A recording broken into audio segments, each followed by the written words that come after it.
12 noon. Good time to take a check on where we are here at the top of the hour.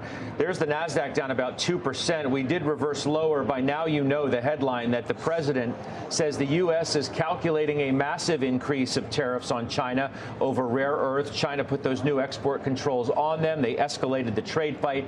So that's where we are. It's Eamon Javers who brought us this headline within the last hour. We're going to go back to him now with breaking news for what he has learned here. Eamon. Well, Scott, it was a fiery social media post just a short time ago from the president. This responding to the Chinese move to put export controls on rare earth minerals yesterday. That's seen as something of an aggressive move by the Chinese against U.S. technology supply chains. Here's what the president posted just a short time ago. He said, "I was to meet President Xi in 2 weeks at APEC in South Korea, but now there seems to be no reason to do so." He also writes, "Dependent on what China says about the hostile order that they have just put out, I will be forced, as the President of the United States of America, to financially counter their move.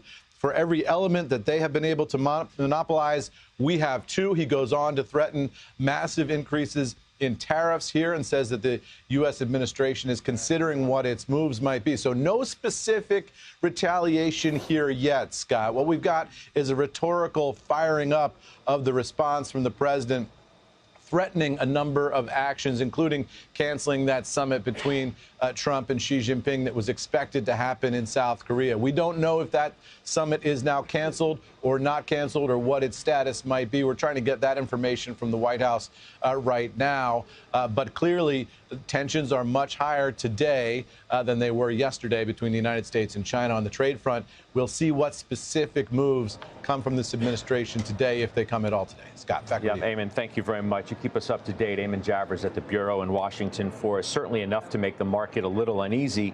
And Rob, stand up and take notice. It's worth noting as well that prior to today, the S&P had gone 33 sessions without a 1% move. We obviously, for the moment, have that down 1.5%. It's largely where you would probably expect to see the weakness within chips, NVIDIA, Broadcom, Micron, AMD, et cetera, and some other names that have what you would consider to be exposure to China. What do you think?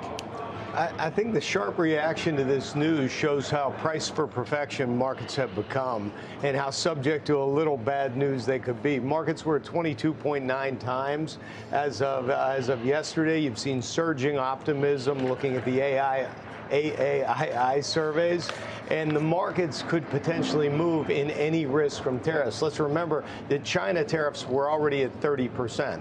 And, you know, a massive increase would bring rates back up to levels that could be incredibly disruptive. The market is, you know, high beta is underperforming today.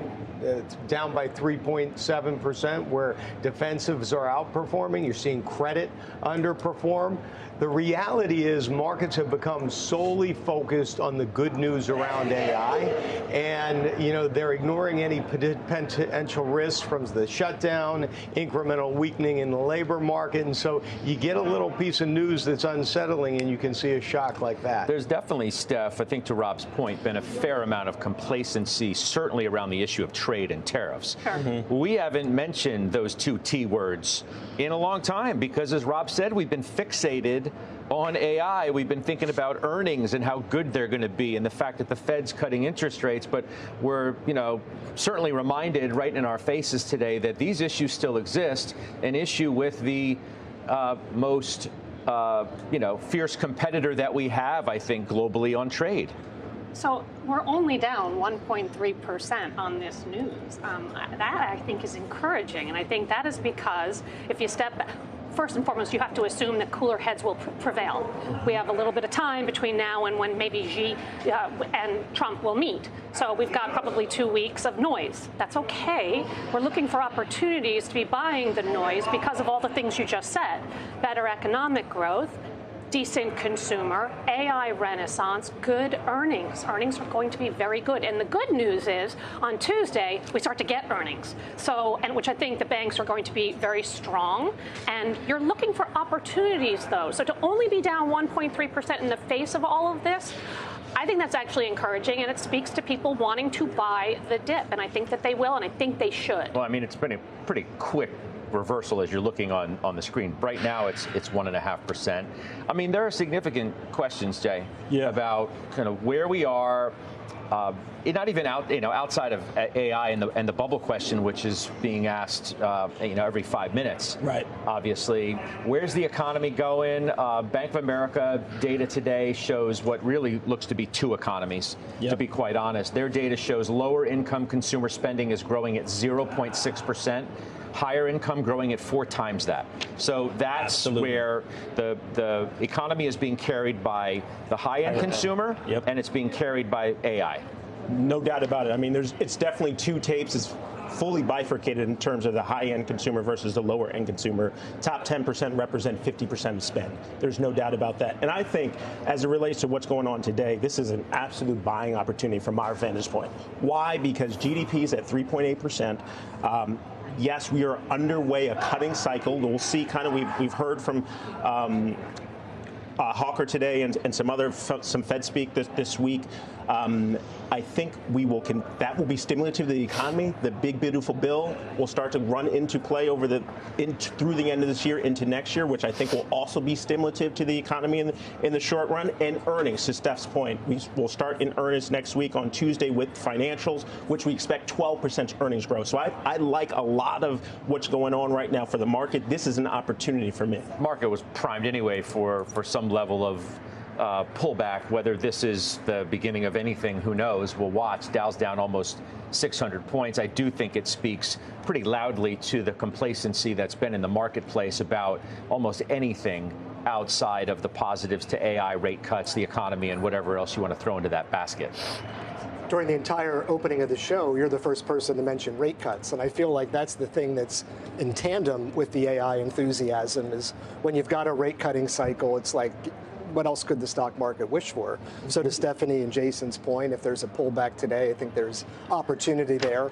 Kind of pivoting to what you say, Rob, if you look at 22 plus forward earnings, which for old people like us, like that's pretty out of control, but it's a handful of names that are buoying the entire markets. So if you lose the AI enthusiasm, Scott, or if the Fed backs off of the rate cuts, even more so than tariff talk, that could be the reset that I would be a little bit nervous about, where maybe instead of 22, you go down to 20, and now you're 600-700 points off the S&P. Well, I mean, now you're talking about a game changer scenario for the markets. Those are sort of dramatic risks that would be out there and that would have to roll for the market to have a significant problem. I mean, even with the pullback, we can look at NVIDIA. We're not that far away for $5 trillion in market cap. Now, this bit of upset is obviously front and center for us as we come on the air for you. So we're at 189. We need 205. So, maybe we get that in earnings. Maybe we don't. But that's been one of the stories there. There's Morgan Stanley positive on that name. AMD's best week since 2016. You've got the Qualcomm news that Mackenzie Sigalos was talking about earlier, where China opening this antitrust probe there. So there's just a lot of tension bubbling back over the surface as we see today. Rob, you have Qualcomm. Jason does too. Mm-hmm. I'm just curious, as you think about all this playing out, if the meeting between the president and President Xi wasn't supposed to be for a couple weeks. Mm-hmm. So if you get, more rhetoric between the two sides, or at least from this end, what that might mean for the market as it looks ahead to a potential meeting between the two. You make an important point. What is the breaking of the linkage that we've seen? The linkage between AI CapEx, equity markets, the U.S. consumer, and the U.S. economy. There's a positive and virtuous feedback loop going on. AI capital spend fuels earnings.